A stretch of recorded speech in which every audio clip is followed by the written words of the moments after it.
तो बच्चों आज हम कक्षा 10 के गणित के प्रश्नावली 1.1 को सॉल्व करेंगे और इसका जो है परिचय उदाहरण हमने सारे सॉल्व कर दिया है। तो पिछले वीडियो में आप नहीं देखे हैं तो आप जा करके उस वीडियो को पहले देख लीजिए। इसका इंट्रोडक्शन पार्ट आपको सबसे पहले देखना है, क्योंकि सारे जो खेला होता है किसी भी चैप्टर का वो इंट्रोडक्शन ही होता है। तो आप पहले इसका इंट्रोडक्शन पार्ट देख लीजिए, उसके बाद हम आज इसके जो है एक्सरसाइज 1.1 का जो है प्रश्नावली 1.1 का अभी हम क्वेश्चन करने वाले हैं। तो आप लोग पहले उस वीडियो को जाकर के देख लीजिए, डिस्क्रिप्शन में उसका लिंक मिल जाएगा। आप उस वीडियो को पहले इंट्रोडक्शन पार्ट को देख लीजिए, तब आप इस वीडियो को देखेंगे तो आपको काफ़ी अच्छा से समझ में आएगा। तो आज हम करते हैं एक्सरसाइज 1.1 का क्वेश्चन को करेंगे आज हम। तो चलिए देख लेते हैं ये पहला नंबर क्वेश्चन क्या है मेरा। तो पहला नंबर क्वेश्चन कह रहा है कि निम्नलिखित संख्याओं का एचसीएफ ज्ञात करने के लिए यूक्लिड विभाजन एल्गोरिथम का प्रयोग कीजिए। उसका पहला क्वेश्चन है 135 और 255, मतलब 135 और 255 का हमको एचसीएफ निकालना है किस विधि से, तो यूक्लिड विभाजन एल्गोरिथम के प्रयोग करके हमको 135 और 255 का एचसीएफ निकालना है। ये कैसे निकलेगा, तो चलिए हम इसको हल करते हैं। तो यहाँ पे हल, यहाँ पे हमको पता है 255 बड़ा है 135 से, 255 बड़ा है 135 से, ये चीज़ आपको सबसे पहले कर देना है। यूक्लिड विभाजन प्रमेय का क्या कह रहा है, यूक्लिड विभाजन प्रमेय से, यूक्लिड विभाजन प्रमेय से क्या है, तो a बराबर क्या होता है BQ प्लस R, जहां 0 less than equal to R less than B। ये यूक्लिड विभाजन का जो है प्रमेय का फार्मूला है। क्या होता है, भाज्य बराबर भाजक गुने भागफल जोड़ शेष, इसी बेस पे हमको इसको निकालना है एचसीएफ। तो आपको करना क्या है, आपको रफली जो है इसको भाग विधि से सॉल्व कर लेना है। आपने भाग विधि से महत्तम निकाला होगा, एचसीएफ निकाला होगा, वही जो स्टेप यहाँ पे फॉलो करना था। हम क्या करते हैं, इसको हम रफली भाग विधि से सॉल्व कर लेते हैं, एचसीएफ निकाल लेते हैं। तो 255 में हमको 135 से भाग लगाना है, तो एक मरतबे लगेगा, एक मरतबे 135, 0 2 1, 120 हुआ। और फिर आप इसमें भाग लगा दीजिए और पहले वाला भाजक को यहाँ पे उतार दीजिए, 135, फिर एक मरतबे लगेगा 120, 5 1 कट गया। फिर आपको इसमें भाग लगा देना है और पहले वाला भाजक, इसके पहले वाला भाजक आपको यहाँ पे उतार देना है। तो 15 8 120, 8 मरतबे लग गया 120, ये पूरे कट गया। शेष कितना बचा, 0। तो जब तक आपको पूरे का पूरे नहीं कटेगा तब तक इसी प्रकार के प्रोसेस को आपको जारी रखना है। तो अब क्या करना है, हमको इन्हीं सारे स्टेप को यहाँ पे लिखना है और अंतिम जो भाजक होता है वही होता है एचसीएफ। अंतिम भाजक कितना है, 15, तो इसका एचसीएफ कितना हो जाएगा, 15 इसका एचसीएफ हो जाएगा। तो चलिए यहाँ पे इसको स्टेप वाइज लिखते हैं। तो फर्स्ट स्टेप क्या है, फर्स्ट स्टेप, पहला स्टेप क्या है, तो ये है भाज्य बराबर भाजक गुने भागफल जोड़ शेष। तो भाज्य बराबर भाजक गुने भागफल जोड़ शेष। चलिए दूसरा स्टेप क्या है, सेकेंड स्टेप क्या है, अब यहाँ पे ये बन गया भाज्य बराबर भाजक गुने भागफल जोड़ शेष। तो भाज्य बराबर भाजक गुने भागफल जोड़ शेष। थर्ड स्टेप क्या है, थर्ड स्टेप क्या है, अब ये बन गया भाज्य, तो भाज्य बराबर भाजक गुने भागफल जोड़ शेष। तो भाज्य बराबर भाजक गुने भागफल जोड़ शेष। शेष आपको यहाँ पे 0 आ गया है, तो अब जो है यहाँ पे इसको स्टॉप कर देना है। जहाँ पे आपका शेषफल 0 आ गया वहाँ पे उसको स्टॉप कर देना है। तो यहाँ पे अंतिम भाजक क्या है, अंतिम भाजक क्या है, भाज्य बराबर भाजक गुने भागफल जोड़ शेष। अंतिम भाजक कितना है, 15, तो इसीलिए जो है इसका एचसीएफ कितना निकल गया, 15। यही इसका आंसर हो गया। तो आपको ये चीज़ समझ में आ गया है। अब पहले का दूसरा नंबर क्वेश्चन देख लेते हैं। पहले का जो दूसरा नंबर क्वेश्चन है उसमें क्या कह रहा है, तो इसको हम मिटा देते हैं। तो इसका दूसरा नंबर क्वेश्चन है, इसका पहला का दूसरा नंबर क्वेश्चन कह रहा है 196 और 38220, 196 और 38220 का एचसीएफ निकालना है किस विधि से, तो यूक्लिड विभाजन एल्गोरिथम के प्रयोग करके। तो वही चीज़ करना है, हल क्या करना है, तो हमको पता है 38220 बड़ा है 196। तो यूक्लिड विभाजन प्रमेय से क्या है, यूक्लिड विभाजन प्रमेय से क्या होता है, ए बराबर बी क्यूब प्लस आर, जहाँ zero less than equal to R less than B. अब इसको भी क्या करना है, रफली भाग विधि से हमको इसका एचसीएफ निकाल लेना है, उसको स्टेप वाइज यहाँ पे हमको रख देना है। तो चलिए यहाँ पे करते हैं 38 220 को हम भाग लगाते हैं 196 से, तो ये लग गया एक मरतबे लगाइए 196, इसमें से गया 6 7 7 हो गया 7 17 17 में से हो गया 9 8 17, और यहाँ पे बचा 2 2 में से गया 1, उतरा कितना, अब यहाँ पे 2 उतार दीजिए। तो यहाँ पे ये आपको 9 मरतबे लगाइए, 9 मरतबे 9 मरतबे 9 छाए 54 के 4 हासिल 5 9 9 81 5 81 5 86 के 6 हासिल 8 9 का 9 8 17 12 12 में से 4 गया 8, यहाँ 5 15 15 में से 6 गया 9, यहाँ पे 31, अब उतर गया कितना 0। 5 मरतबे लगाइए, तो 5 मरतबे कितना होगा 56, 5 मरतबे लगा दीजिए, 56 30 के 0 हासिल 3 9 तिया 9 5 45 3 9 5 45 3 48 के 8 हासिल 4 5 का 5 4 9, पूरे के पूरे कट गया। ये एक ही स्टेप में ये पूरे पूरे कट गया, एक ही स्टेप में, एक ही स्टेप में ये पूरे पूरे कटा है। उसके यहाँ पे शेष नहीं बचा है, तो शेष बचता है तो फिर हम आगे इसको हम आगे का प्रोसेस करते, फिर यहाँ पे इसमें भाग लगा के आगे वाला भाजक यहाँ पे उतार के आगे वाला स्टेप को हम करते हैं। तो यहाँ पे क्या है, एक ही स्टेप में ये क्लियर हो गया। तो यहाँ पे हमको क्या करना है, यहाँ पे तो भाज्य बराबर भाजक गुने भागफल जोड़ से, तो यहाँ पे क्या हो गया, तो यहाँ पे लिख सकते हैं फर्स्ट स्टेप क्या है, तो 38 220 को हमने क्या लिखा है 196, भाज्य बराबर भाजक गुने भागफल जोड़ शेष, शेष कितना है 0, भाज्य बराबर भाजक गुने भागफल जोड़ शेष। तो अंतिम भाजक कितना है, अंतिम भाजक इसका एक ही स्टेप में क्लियर हो गया, तो इसका अंतिम भाजक कितना है, भाज्य बराबर भाजक गुने भागफल जोड़ शेष, अंतिम भाजक है 196, इसीलिए इसका एचसीएफ कितना हो जाएगा 196। तो अंतिम भाजक इक्वल टू कितना है 196, इसीलिए इसका जो एचसीएफ हो जाएगा 196, यही इसका आंसर हो गया। अब चलिए इसका पहले का तीसरा नंबर क्वेश्चन को हम देख लेते हैं, पहले का तीसरा नंबर क्वेश्चन क्या कह रहा है। चलिए अब इसका हम तीसरा नंबर क्वेश्चन को सॉल्व करते हैं। तो थर्ड नंबर क्वेश्चन क्या है इसका, थर्ड नंबर क्वेश्चन है 867 और 255 का एचसीएफ निकालना है यूक्लिड विभाजन फॉर्मूला के प्रयोग से। तो वही चीज़ करना है, हल क्या करना है, तुमको पता है 867 बड़ा है 255 से, यूक्लिड विभाजन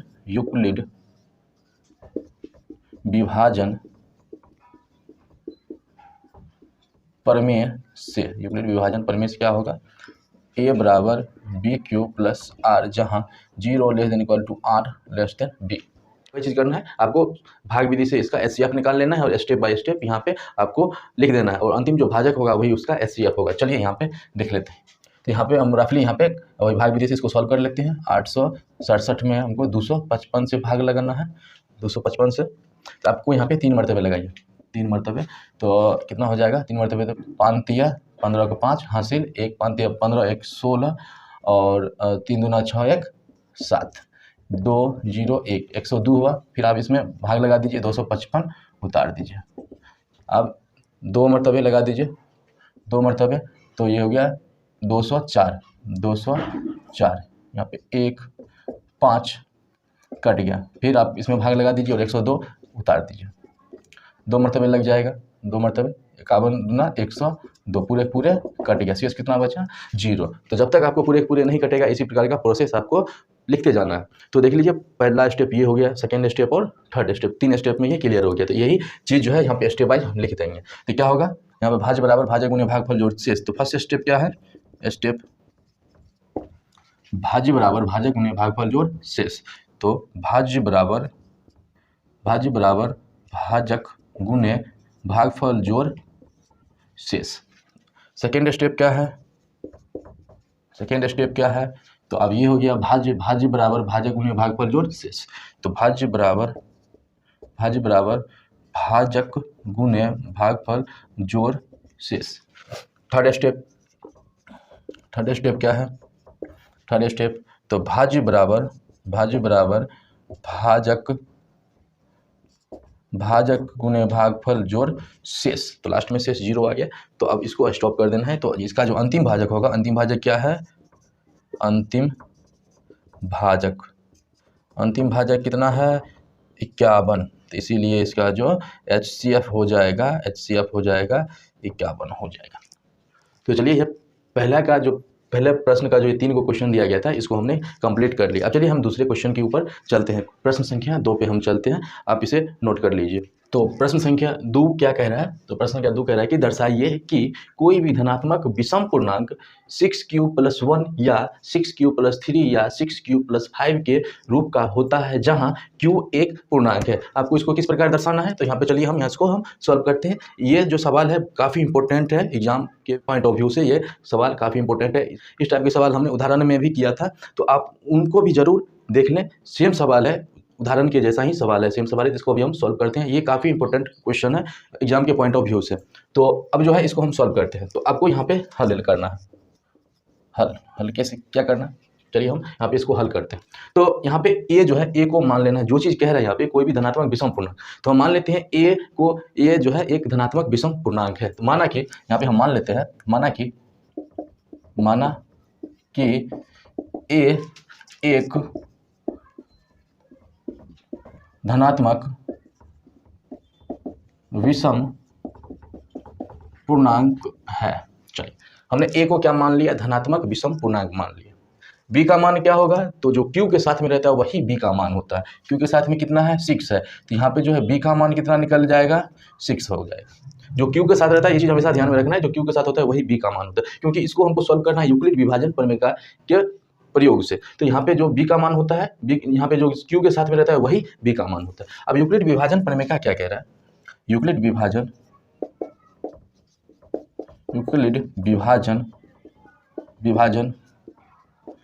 प्रमेय से, यूक्लिड विभाजन प्रमेय से क्या होगा, a बराबर बी क्यू प्लस आर, जहाँ 0 less than equal to R less than B. अब चलिए यहाँ पे देख सकते हैं b का मान हमको मिल गया है, तो a बराबर क्या होगा, 6q प्लस आर, जहाँ पे 0 less than equal to R less than B का मान कितना है, 6 है, हमने 6 रख दिया। अब यहाँ पे देख सकते हैं आर का मान अब क्या होगा, यहाँ पे आर का मान इस कंडीशन के हिसाब से क्या होगा, यहाँ पे कह रहा है कि आर का जो मान है 0 के बराबर या 0 से बड़ा लेकिन 6 से छोटा होगा। तो यहाँ पे आर के संभावित मान कौन कौन से होंगे, तो आर का जो संभावित मान होगा 0 होगा, 1 2 3 4 और 5, ये सभी आर के संभावित मान होंगे। इस कंडीशन के हिसाब से आर के संभावित मान ये सब होंगे। अब जितने भी आर के मान हैं इनको सभी को आपको इस फार्मूले पे बैठाना है, इस फार्मूले पे बैठाना है। यहाँ पे 6 होगा, बी का मान हमको मिला हुआ है 6q, यहाँ पे बी का मान दिया गया है 6, तो हम बी का मान यहाँ पे रख दिए। तो इस कंडीशन के हिसाब से आपको यहाँ पे तो अब जो है इन सभी आर के मान को बारी बारी से इस फॉर्मूले पे आपको सेट करना है, बैठाना है। तो चलिए यहाँ पे अब ए के जो संभावित मान कौन कौन सा होगा, तो ए के संभावित मान, ए के संभावित मान कौन कौन सा होगा, तो देख लीजिए ए बराबर 1 होगा, 6q प्लस आर की जगह पे एक बार 0 रख दीजिए। ए बराबर 1 होगा 6q प्लस 1, ए बराबर होगा 6q प्लस 2, ए बराबर होगा 6q प्लस 3, ए बराबर होगा 6q प्लस 4, फिर ए बराबर होगा 6q प्लस 5, फिर ए बराबर होगा 6q, बस ये 5 तक है, यहाँ पे 5 तक है। चलिए हमने ए के सारे संभावित मान को हमने यहाँ पे निकाल लिया है। यहाँ पे आर का मान निकला है, इस कंडीशन से हमने ए के सारे संभावित मान को निकाल लिया। अब यहाँ पे हमको सिद्ध करना है क्या चीज़, तो यहाँ पे सिद्ध करना है क्या, ए बराबर 6q प्लस 1, ए बराबर 6q प्लस 3 और ए बराबर 6q प्लस 5, क्या ये धनात्मक विषम पूर्णांक है, ये चीज़ हमको सिद्ध करना है। तो यहाँ पे आप चेक कर सकते हैं, यहाँ पे हम आपको बता रहे हैं कि किसी भी सम संख्या को, 6 क्या है यहाँ पे सम संख्या, किसी भी सम संख्या को किसी भी सम संख्या या विषम संख्या से मल्टीप्लाई करेंगे तो वो हमेशा सम संख्या ही आएगा। तो यहाँ पे क्या है, ये एक सम संख्या है, ये एक क्या है, सम संख्या, यहाँ पे ये क्या है, सम संख्या। तो यहाँ पे ये सम संख्या है, सम संख्या, यहाँ पे q एक पूर्णांक है, तो पूर्णांक की जगह पे आप कुछ भी रख दीजिए। पूर्णांक जो है, पूर्णांक संख्या जो है, q एक पूर्णांक संख्या है, तो पूर्णांक की जगह कुछ भी 1 2 3 4 5 कुछ भी रख करके आप चेक कर लीजिए ना। यहाँ पे तो q की जगह पे 1 रखेंगे तो 6 गुने 1 6, फिर भी वो सम संख्या है। 2 रखेंगे 6 दूना 12, फिर भी सम संख्या। 3 रखेंगे 36 18, फिर भी ये सम संख्या। मतलब क्या है कि यहाँ पे 6q यहाँ पे कह रहा है तो सम संख्या को किसी भी सम संख्या या विषम संख्या से गुना करेंगे तो वो हमेशा क्या आएगा, सम संख्या। यहाँ पे देख सकते हैं, यह आ गया, यह है सम संख्या। ये मतलब 6q जो है एक सम संख्या है, आप इसको सिर्फ नोट कीजिए, 6q क्या है, एक सम संख्या। ठीक, अब किसी भी सम संख्या में विषम संख्या को जोड़ेंगे तो क्या होगा, ये वो एक विषम संख्या ही आएगा। मान लीजिए सम संख्या में 4 में अगर विषम संख्या जोड़ दें 3, क्या आएगा, वो भी 7 आएगा, तो वो क्या होगा, विषम संख्या। तो किसी भी सम संख्या में विषम संख्या, एक क्या है, विषम संख्या। तो सम संख्या में विषम संख्या को जोड़ेंगे तो क्या आएगा, वो विषम संख्या आएंगे। सम संख्या में सम संख्या को जोड़ेंगे तो सम संख्या आएगा। मान लीजिए 6 में 2 जोड़ेंगे 8 आएगा, वो भी सम संख्या। 6 में 4 जोड़ देंगे 10 आएगा, वो भी सम संख्या। तो आपको यहाँ से क्लियर पता चला कि ये जो है, यहाँ से हमको पता क्या चला, तो यहाँ पता क्या चला हमको कि यहाँ पे a बराबर 6q प्लस 0, a बराबर 6q प्लस 2 और a बराबर 6q प्लस 4, ये सभी क्या है, सम पूर्णांक है। ये क्या है, ये एक सम पूर्णांक है। ये क्या है, सम पूर्णांक है, सम पूर्णांक है, सम पूर्णांक है। और अब जो बचा क्या, तो 6q प्लस 1, 6q प्लस 3 और 6q प्लस 5, ये क्या है, विषम पूर्णांक है। क्योंकि किसी भी सम संख्या में विषम संख्या को जोड़ेंगे तो वो हमेशा क्या होगा, विषम संख्या ही आएगा। तो 6q क्या है, यहाँ पे सम संख्या में विषम संख्या को जोड़ रहे हैं तो वो क्या आएगा विषम संख्या। यहाँ पे 6q क्या है, सम संख्या में 3 क्या है, विषम संख्या। सम संख्या में विषम संख्या को जोड़ेंगे तो क्या आएगा, वो एक विषम संख्या आएगा। फिर यहाँ पे भी 6q क्या है, सम संख्या है, और सम संख्या में 5 क्या है, विषम संख्या। तो इसमें अगर सम संख्या में विषम संख्या को जोड़ेंगे तो वो भी क्या आएगा, विषम संख्या आएगा। तो यहाँ से क्या निकल गया और यहाँ से क्या निकल जाएगा, तो a बराबर 6q प्लस 1, a बराबर 6q प्लस 3 और a बराबर 6q प्लस 5, ये क्या है, एक धनात्मक विषम पूर्णांक है। ये क्या है, एक विषम पूर्णांक है, विषम पूर्णांक है, विषम पूर्णांक। ये क्या है, विषम पूर्णांक है। तो यही चीज़ तो हमको कह रहा था सिद्ध करने के लिए, क्या 6q प्लस 1, 6q प्लस 3 और 6q प्लस 5 एक धनात्मक विषम पूर्णांक है। तो हाँ, ये चीज़ प्रूफ यहाँ पे हो गया, ये चीज़ यहाँ से प्रूफ हो गया कि a बराबर 6q प्लस 1, a बराबर 6q प्लस 3 और a बराबर 6q प्लस 5 क्या एक धनात्मक विषम पूर्णांक है। इस प्रकार आप सिद्ध कर सकते हैं, इसमें ज़्यादा आपको घबराने की जरूरत नहीं, बहुत आसान सा क्वेश्चन है। आपको करना क्या है कि a को धनात्मक विषम पूर्णांक, जो क्वेश्चन कह रहा है a को वही चीज़ मान लेना है। क्या कह रहा है क्वेश्चन, धनात्मक विषम पूर्णांक, तो हमने a को धनात्मक विषम पूर्णांक मान लिया। b का जो मान होता है, जो q के साथ में रहता है, वही b का मान होता है। यूक्लिड विभाजन प्रमेय के प्रयोग से आपको a बराबर bq प्लस r इस फॉर्म पे लाना है, और यहाँ पे जो b का मान है रख दीजिए। यहाँ से जो है, यहाँ पे भी b का मान रखने पर r का जो संभावित मान होगा वो निकल जाएगा, और वो जितने भी r का मान निकलेगा उन सभी को फिर से आपको इस फार्मूले पे आपको बिठा करके निकाल लेना है, और यहाँ से आपको चेक कर लेना है कि कौन सा सम संख्या आता है, कौन सा विषम संख्या आता है। तो इस प्रकार से आप बड़ी आसानी से इस क्वेश्चन को सॉल्व कर सकते हैं। तो आपको ये क्वेश्चन समझ में आ गया होगा। चलिए अब हम अगला क्वेश्चन की तरफ बढ़ते हैं, आप इसे नोट कर लीजिए।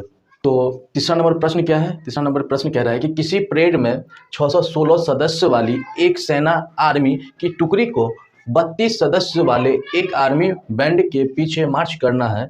दोनों समूह को समान संख्या वाले स्तंभ में मार्च करना है। उन स्तंभों की अधिकतम संख्या क्या है जिसमें वे मार्च कर सकते हैं। तो देखिए, क्वेश्चन आपको लग रहा होगा कि काफ़ी डिफिकल्ट है, लेकिन क्वेश्चन साफ आसान सा क्वेश्चन है। आपको कुछ भी नहीं करना है, आपको क्या करना है, 616 और 32 का क्या करना है, 616 और 32 का HCF निकाल देना है। जो HCF निकलेगा वही उसका जो है अधिकतम स्तंभों की संख्या हो जाएगा। तो चलिए यहाँ पे निकाल लेते हैं। तो स्तंभ की संख्या बराबर क्या होगा, अधिकतम स्तंभ की संख्या बराबर हल, पहले चलिए हम कर लेते हैं हल। तो यहाँ पे क्या होगा, स्तंभों की अधिकतम संख्या,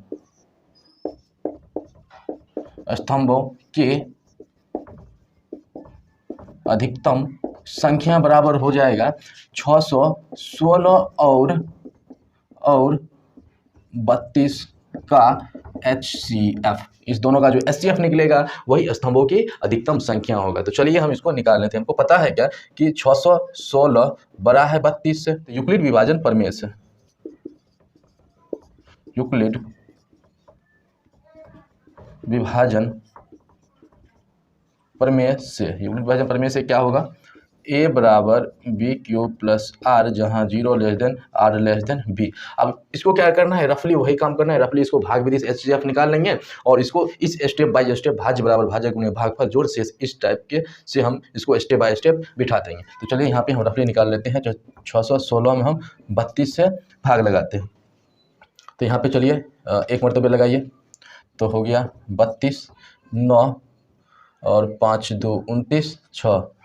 अब यहाँ पे 9 तिया 27, 9 मरतबे लगाइए, 9 मरतबे लग जाएगा तो यहाँ पे 9 दूना 18 का 8 हासिल, 1 9 तिया 27 1 28, तो यहाँ पे हो जाएगा 8 8 16 और यहाँ पे ये दोनों कट गया। अब यहाँ पे बच गया शेष 8। अब इसमें आपको भाग लगा देना है और यहाँ पे 32 आपको उतार देना है। तो यहाँ पे 8 चौके 32, 4 मरतबे लग गया, 32 पूरे के पूरे कट गए। तो जब तक पूरे के पूरे नहीं कटे तब तक आपको इसी प्रकार के प्रोसेस को जारी रखना है। यहाँ पे आपको शेषफल कितना बचा, 0, पूरे का पूरे नहीं कटेगा तब तक आपको इसी प्रकार का प्रोसेस जारी करना है। अब इसी को क्या करना है, स्टेप बाय स्टेप हम यहाँ पे बिठा देंगे। तो यहाँ पे क्या होगा, पहला स्टेप क्या था, फर्स्ट स्टेप क्या था, तो भाज्य बराबर भाजक गुने भागफल जोड़ शेष, भाज्य बराबर भाजक गुने भागफल जोड़ शेष। तो यहाँ पे क्या है 616, भाज्य बराबर भाजक गुने भागफल जोड़ शेष। फिर सेकेंड स्टेप क्या है, सेकेंड स्टेप क्या है, तो अब हो गया सेकेंड स्टेप ये, तो ये हो गया भाज्य बराबर भाजक गुने भागफल जोड़ शेष। तो अंतिम भाजक जो होता है वही HCF होता है। तो यहाँ पे अंतिम भाजक कितना है, अंतिम भाजक है 8, तो इसका जो है HCF कितना निकल गया 8। जो HCF निकला है वही तो स्तंभों की अधिकतम संख्या है। तो इसीलिए स्तंभों की अधिकतम संख्या, इसीलिए स्तंभों की अधिकतम संख्या कितना हो गया, 8 हो गया। तो यही आपका आंसर निकल गया। तो अब जो है इसका 2 क्वेश्चन बचा हुआ इस चैप्टर का, 4 और 5, वो काफ़ी इंपॉर्टेंट क्वेश्चन है, इस पूरे चैप्टर का काफ़ी इंपॉर्टेंट क्वेश्चन है। तो वो हम अगली वीडियो में सॉल्व करेंगे। तो आपको अगर इतने सारे क्वेश्चन में अगर कहीं पे आपको कोई डाउट है तो आप हमें कमेंट करके पूछ सकते हैं। और आप हमारे चैनल को जरूर सब्सक्राइब कीजिए, क्योंकि मैं आपको इस चैनल पर क्लास जो है 9th 10th का टोटल सिलेबस को कंप्लीट करवाऊँगा।